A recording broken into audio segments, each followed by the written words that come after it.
want to know, where the hell is JD Vance? Where is he? Where is Tulsi Gabbard? Because if they stand by and are silent, and they're turning back on the same words they said, it's all on video. All of them are on video saying it, just like I'm on video saying no more foreign wars, no more regime change. I'm on video on campaign stages and at Trump rallies saying the exact same thing.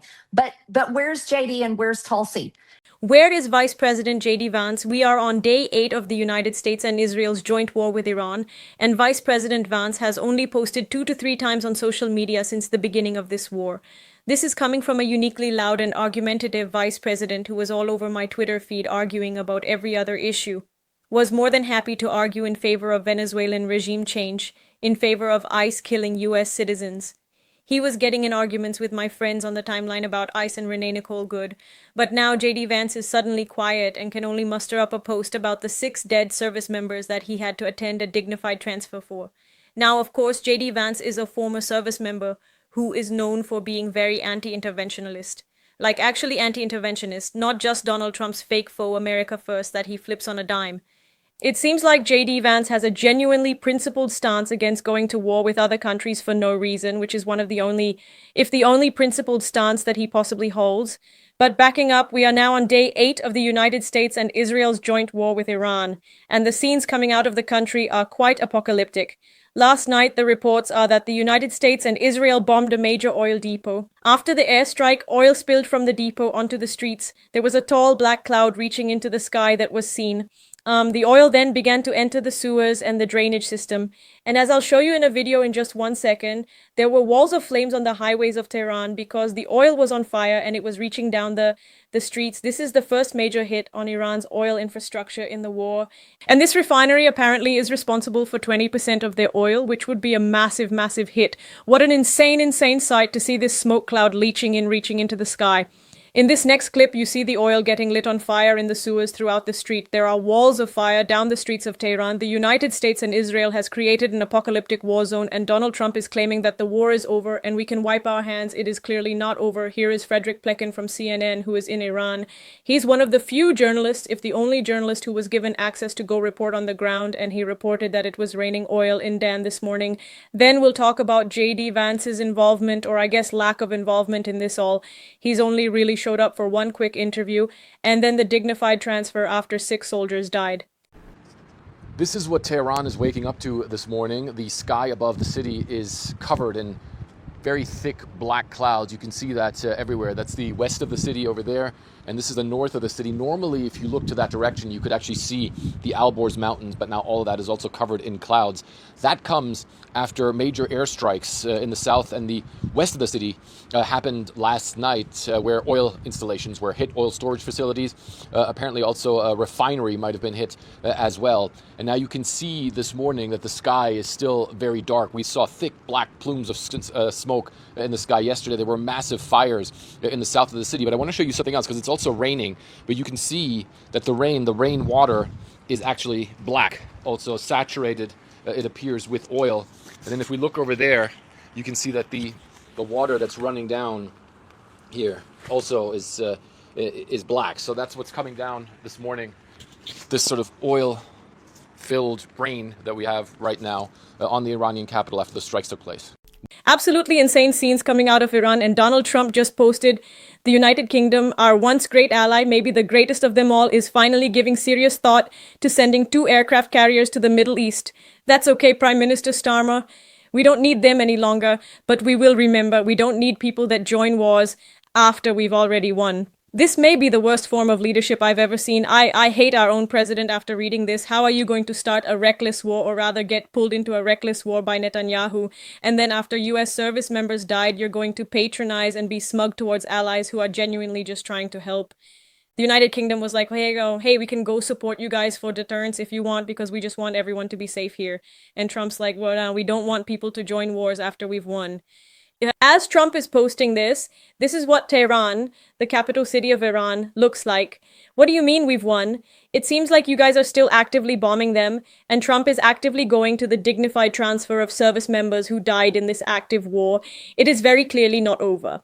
And I want to point out that this clip is going incredibly viral. Fox News just this morning, because what they had to do was use old footage of a previous dignified transfer, I believe from 2019 or 2020, in order to mislead their audience about the fact that Donald Trump wore a baseball cap during this dignified transfer.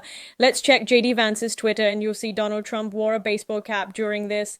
A legitimate baseball cap during a dignified transfer. This photo looks like that one chart in science class that shows the de-evolution of men. It shows the men slowly devolving as it goes on. But either way, watch this clip of Donald Trump being saned by Fox News as they play an old video of an old dignified transfer. Headlines: President Trump, First Lady Melania Trump, Vice President J.D. Vance, and Secretary Lady Usha Vance attending a dignified transfer to honor the final homecoming of the 6 U.S. service members killed in Kuwait.